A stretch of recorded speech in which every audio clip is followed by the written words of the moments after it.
ምን ወንደሰን መራመድ ይችላል። ምን ልጆት መራመድ ይችላል። ምንድን ነው የምታወሪው? ወንደሰን መራመድ ይችላል እማዬ።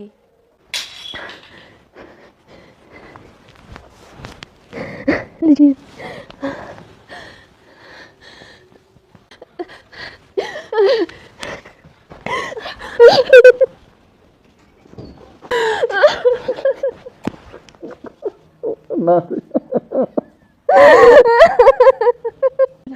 አይደለም እየቃዠሁ ነው። አይደለም እማዬ ልክ ነበረች። አይ አይደለም እሱ አይደለም አላየሁትም። ወይኔ ጉዴ! በምን ቢያስፈራሩት ነው ተከብሮ በኖሩበት ቤት የሚያስወጡት? በእስር ቤት አስፈራሩት። ከዛ ጎዳና ላይ አወጡት አሉት። ልጄ እናቱን እስር ቤት አስገባሻለሁ ብሎ አስፈራርቶ ከቤቱ አስወጣል። መንገድ ላይ የተቀመጥኩበት ታሪክ እንግዲህ እንደዚህ ነው። እንግዲህ ምን ጊዜ እንደሆነ አላውቅም። ልጅ እናቱን ከቤት ሲያስወጣ ምን አይነት ዘመን እንደደረስን አላውቅም። ዘመኑ እናትም ልጇን የምታሳግትበት ዘመን ነው። ወይዘሮ ወርቄ የኔ ውድ አሁን የምነግረን ነገር ምናልባት ላትወደው ትችላለህ፣ ግን ብቸኛ መፍትሄ የሚሆነው እሱ ምንድን ነው? እንዳትቀየመኝ ግን አደራ። አልቀየምሽም፣ ንገሪኝ። አባዬ ጨክነህ እንደምታባረራቸው አያስቡም። ለዛ ነው እንደዚህ የሚሆኑት። እሳቸው እዚህ ቤት ውስጥ ካሉ ደግሞ ልጃችን በሰላም ተወልዶ ማደግ አይችልም። አውቃለሁ። ወይ እጅክ ላይ ያለውን መረጃ ለፖሊስ ስጠና አሳስራቸው። ፀሐይ ባለቤቷን አሳምናለች። እጅ ላይ ያለው መረጃ ለህግ አካል አሳልፈህ ስጥና እናትህን አሳስራቸው፣ ካልሆነ ግን ልጃችን ተወልዶ በሰላም ማደግ አይችልም። አይተሃል፣ አንተንም ብዙ ስቃይ አድርሳብሃለች። እኔና ልጅንም አንድ ጊዜ በመርዝ አንድ ጊዜ ጉሮሮዬን ሲታድርጋ አንድ ጊዜ ደግሞ መሬት ላይ አጋድማ ወደ ላይ በጫማ ቆማ ልጁን ወይ ጽንሱ እንዲወርድ ልታደርግ ብዙ ጊዜ ጥራለች። ነገር ግን በፈጣሪ ፈቃድ እዚህ ደርሰናል። አሁን የልጃችን ተወልዶ ማደግ አንተ የምትፈልገው ከሆነ የግድ አሳልፈ እናትህን አሳስር ብላለች። በእርግጥም ፀሐይ እየከበዳትም እየተጨነቀች ነበር። እንዴት አንዲት ሚስት እናትህን ለህግ አሳልፈት ስትላለች? ነገ ጧት እኮ ይሄ ባል ሊቀየመኝ ይችላል። እናቴን አሳልፋ የምትሰጥ ሚስት እንዴት ነው አሳልፈ ስጣት አሳስራት የምትል ሚስት እንዴት ሚስት ትሆነኛለች ብሎ ሊቀየመኝ ይችላል ያለች ብዙ ስታወጣ ስታወርድ ስትጨነቅ ከቆየች በኋላ የግድ መድኃኒት ከዚህ በፊት የነበረው ክፍል ላይ የግድ ባልሽን አሳምኜ ብላት ስለነበረ ባለቤትሽ ላይ ያደረሰችበት ቀላል አይደለም። አንቺና ልጅሽንም ለማጥፋት ብዙ ጊዜ ጥራለች እያለች ያሳመነቻትን አሳምኙ ብላት ስለነበረ ያን ነገር እያስታወሰች ሳትወድ በግዷ አስቻለውን ማሳመን ተገዳለች ማለት ነው ፀሐይ። ነገር ግን እዚህ ጋር ባሌ መልሶ እኔን ሊቀየመኝ ወይ ደግሞ ቂም ሊይዝብኝ ይችላል። እንዴት አንዲት ሚስት እናትህን አሳልፈህ ስጥ ወይ ደግሞ አሳስር ትላለች የሚለው ነገር ማስጨንቋታል። ነገር ግን ሳትወድ በግዷ ጨከን ብላ ላስቻለው ተናግራለች። ደስ የሚለው ነገር ደግሞ በዛሬው ክፍል እጅግ በጣም ደስ የሚለው የወንደሰን እናት ልጃቸው ቁሞ እንደሚሄድ መናገር እንደሚችል በጭራሽ አያውቁም ነበር እስካሁን። ልጄ ቁሞ በሄደልኝ ሌላ ምንም አያስጨንቀኝ የሚሉ ነበር። በዛሬው ዕለት ግን ያለፈው ክፍል ጋር በቅርቡ ያውቃሉ። ልጅዎት ቁሞ እንደሚሄድ ያዩታል፣ ሲናገርም ያሉ ያለቻቸው ነበር አለም። በዛሬው ዕለት እንግዲህ ወደ ቤት ሲገቡ ልጃቸው ሶፋ ላይ ኩርትም ብሎ የሚተኛበት ሶፋ ላይ ሲያጡት ልጄን ደግሞ ተሸክመው ወሰዱት። እንዴ በቁሙ ሊቀብሩት ምን ሊያደርጉት ይሆን እያሉ ሲጨነቁ አለም እናቴ አይዞት ልጆት እኮ ቁሞ ይሄዳል ስትላቸው በጣም ከደስታቸው ብዛት የሚያደርጉት ግራ ነበር የገባቸው። ወዲያውኑም በር ከፍቶ ልጃቸው ሲገባ እጅግ በጣም ከደስታቸው ብዛት የለቅሶ የደስታ ሐዘን እጅግ በጣም በሚያሳዝን ሁኔታ ስቅስቅ ብለው እንባቸውን ያነቡት ነበር። በእርግጥም ከደስታቸው ብዛት ነው፣ ማመንም አልቻሉም። የእውነት ልጄ ተናግረሃል፣ የእውነት በህልሜ ነው በእውኔ እያሉ እቅፍ አድርገውት እናትና ልጅ እርስ በርስ ሲለቃቀሱ ነበር። በእርግጥም ከብዙ ወራት በኋላ ልጃቸው መናገርና ቁሞ ሲሄድ ስላዩት እጅግ በጣም ተደስተዋል። ካሁን በኋላ ለምንስ ነው ለእኔ የተደበቅኩት ይላሉ የወንደሰን እናት። ለአንቺ ተደበቅሽው እነሱን መበቀል ስላለብኝ፣ አንቺ ካወቅሽ ይህን ነገር እንደምታስቆመኝ ስላወቅኩ ነው እናቴ፣ ይቅርታ አድርግልኝ ልጄ። እኔ የምፈልገው ያንተ ቁሞ መሄድ ነው። በድጋሚ ቁምህና ስትናገር ማየት ነበር። ሌላ ምንም አልፈልግም። በቀሉ ይቅርብን፣ በቀሉን እግዚአብሔር ይበቀላቸው።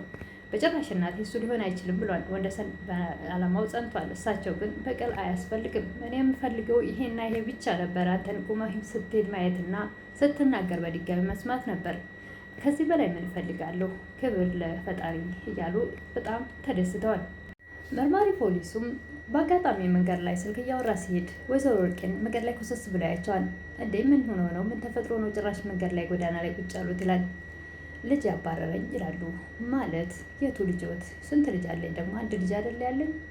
እና እንዴት እንደዚህ ሊያደርግ ቻለ? አሳግቼው ነበር። ለምንድን ነው ያሳገቱት? ፀሐይን አግብቶ ከቤት ወጥቶ ሲሄድ ተናድጄ አሳገድኩት። ለ6 ወራት አሳግቼው ነበረ። ከዛ ደግሞ አምልጦ ሲወጣ እኔን ያው ጉድ ሰራኝ፣ አውጥቶ ጎዳና ጣለኝ። በምን ቢያስፈራራዎት ነው ተከብረው በኖሩበት ቤት ከቤት ወጥተው ጎዳና ቁጭ አሉት? ይላል መርማሪ ፖሊሱ። እንግዲህ በስር ነዋ ያስፈራራኝ። መታሰርን ያልወድም ታውቃለህ። ከዚህ በፊት መታሰር አልፈልግም ብዬ ለአንተ 4 ሚሊዮን ብር እሰጣለሁ ብዬ ቃል እንደገባሁልህ ደግሞም እንደሰጠው። ወይዘሮ ወርቄም ልጅ እናቱን ከቤት አውጥቶ ጎዳና የሚጥልበት ምን አይነት ጊዜ እንደሆነ አላውቅም ይላሉ ወይዘሮ ወርቄን ለመርማሪ ፖሊሱ። መርማሪ ፖሊሱም እናትም እንግዲህ ዘመኑ ካሉማ ልጇን የምታሳግትበት ዘመን ሆኗል ማለት ነው። ደግሞ እስር ቤት የሚያስገባዋትን ፋይል በሙሉ አጥፍቼልዎታል ነበር እንዴ? በጭራሽ አንተ ከምታውቀው ውጭ ልጆቼ የሚያውቁት ብዙ ፋይሎች አሉ ሊያሳስረኝ የሚችል። ታዲያ ምን ችግር አለ ወይዘሮ ወርቄ? እኔ እያለሁልዎት ምን ይሆናሉ? ይላል መርማሪ ፖሊሱ። አንተ ይሄን መፍታት የምትችለው ችግር አይደለም። ይሄን ልጆች ብቻ ናቸው የሚያውቁት።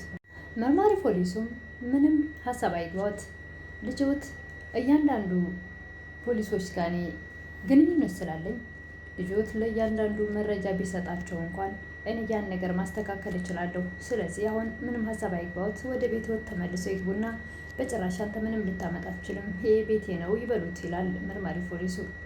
ገና ደግሞ ድጋሚ ሌላ ክፍያ ፈልገህ ነው እንደ ከዚህ በፊቱ? አሁን የለኝም ይላሉ ወይዘሮ ወርቄ። ምንም ችግር የለውም ሀሳብ አይግባዎት፣ አሁን እኔ ምንም አይነት ክፍያ አልጠይቅም፣ ብቻ ወደ ቤትዎት ይመለሱ። መርማሪ ፖሊሱ ከዚህ በፊት ከመድኃኒት ጋር ያወሩት የባለፈው ክፍል ጋር ነበረ። ምክንያቱም እሳቸው ወደ ቤት ከተመለሱ አሳሎ አልወጣም ሲሉት ሳይወድ በግዱ መረጃውን ይሰጠናልና በዚህ አጋጣሚ እናሳስራቸዋለን የሚለውን ነገር ስለተወያዩበት አሁን ወይዘሮ ወርቄ እውነት መስሏቸዋል። የሚያግዛቸውን የመሰላቸው። አሁን ከእርስዎ 0 ሳንቲም አልፈልግም፣ በነፃ ላግዘዎት ነው። ከዚህ በፊት ከሚገባ በላይ ሰጥተውኛል። አሁን ያ ውለት አለብኝ። ስለዚህ እርስዎን ለማገዝ ነው አሁን እያለ እንግዲህ አሳምኗቸዋል። እና ወይዘሮ ወርቅም እና የእውነት አታሳስሩኝም? ወደ ቤት የተመልሼ ልግባ ይላሉ። መርማሪውም አዎ ወደ ቤትዎት ግቡ፣ ልጆት ዝም ብሎ ነው የሚጮኸው፣ ምንም አያመጣም። ቀጥ ብለው አሁን ቤትዎት ይሄዱና ይግቡ። መርማሪውም አሁን ቤት ሄደው ውጡ ካለዎት በጭራሽ አልወጣም ብለው ድርቅ በሉ ብሏቸው አዟቸው ወደ ቤት ልኳቸዋል። እሳቸውም ወደ ቤት ተመልሰዋል። ምን ቀላይ ብለሽ መጣሽ? አሁን በመጣሽበት ተመለሽ ይላል አስቻለው። በጭራሽ አንተ አሁን መብት የለም የማስወጣት፣ ቤቴ እኮ ነው አልወጣም ማለታቸውን ቀጥለዋል ወይዘሮ ወርቄ። የወዲትም የባለፈው ክፍል መጨረሻው ላይ ወይም ደግሞ መጨረሻው ላይ ፊት ለፊት ወንዶሰን ተደቅኖባት አይታ አሁን እንግዲህ ቀጣዩ ክፍል ላይ የእውነት እናቴ እውነቷን ነበር ማለት ነው እንዴ? ወይስ በቁም እየቃዠው ነው? እንደ እናቴ እረ ራሱ ነው ራሱ አይደለም እያለች ከራሷ ጋር እየተታገለች ትገኛለች። የእውነት እሱ አይደለም እየቃዠው ነው፣ አይ እረ እናቴ እውነቷን ነው እያለች ብቻዋን ጎዳና ላይ እያወራች በፍርሃት ተውጣ ከራሷ ጋር ስትሟገት ነበር የወዲት። ወይዘሮ ወርቄም ወደ ቤቷ ገብታ አሰለውን ቤት የለቀው ውጣ ማለት ጀምራለች። እንግዲህ የሚደርስብሽን ነገር እኔ ተጠያቂ ሊሆን አልችልም። እያሰብሽ ነው መናገር ያለብሽ። የረሳሁልሽ እንዳይመስልሽ። ደግሞም ማድረግ ያለብኝን አውቃለሁ። በተደጋጋሚ ነግሬሻለሁ። ከምትታሰሪ ብዬ ነበረ የሚሆንሽ ምርጭ ያልኩሽ። እምቢ ካልሽ እንግዲህ ምርጫው ያንቺ ነው በማለት እንግዲህ አሳለው ያስመረጣቸው ይገኛል። ወይዘሮ ወርቄም መርማሪው ምንም ነገር አይመጣበትም ስላላቸው፣ ነገር ግን የራሳቸው እቅዳቸው እንዲሳካላቸው ነበር ከመድኃኒት ጋር የተወያዩት። አሁን ይህን አጋጣሚ ድርቅ ብሎ አልወጣም ሲሉ እሳቸው በዚህ ብስጭት መረጃውን እንዲሰጣቸው ነው። ፀሐይም የግድ ሳትወድ በግዷ ተናግራለች። አሳልፈ ስጥና ልጃችን በሰላም እናሳድግ ብለዋለች። ይሄን ነገር እንግዲህ ግን ደግሞ አደራ እንዳትቀየመኝ ብላለች ፀሐይ። ምንም ቢሆን እናት ናቸውና ምን አይነት ሚስት ናት? እንዴት እናትክን አሳልፈ ስጥ ወይም ማሳሰር ትለኛለች ሊል ይችላል። ነገር ግን እኛ እንውጣና ወይ ደግሞ የራሳችን ህይወት እንኖር፣ እሳቸው ቤታቸው ይኖሩ ብላለች። አይ በፍጹም እራሷ ትወጣለች እንጂ እኛ እንወጣም ብሏል። ማሳሰር የሚለውን ነገር ግን ተግባራዊ ያደርጋል። እሱን በቀጣይ የምናይ ይሆናል። ለዛሬ ግን የእናት ግፍ ክፍል 102 ይህን ይመስል ነበር።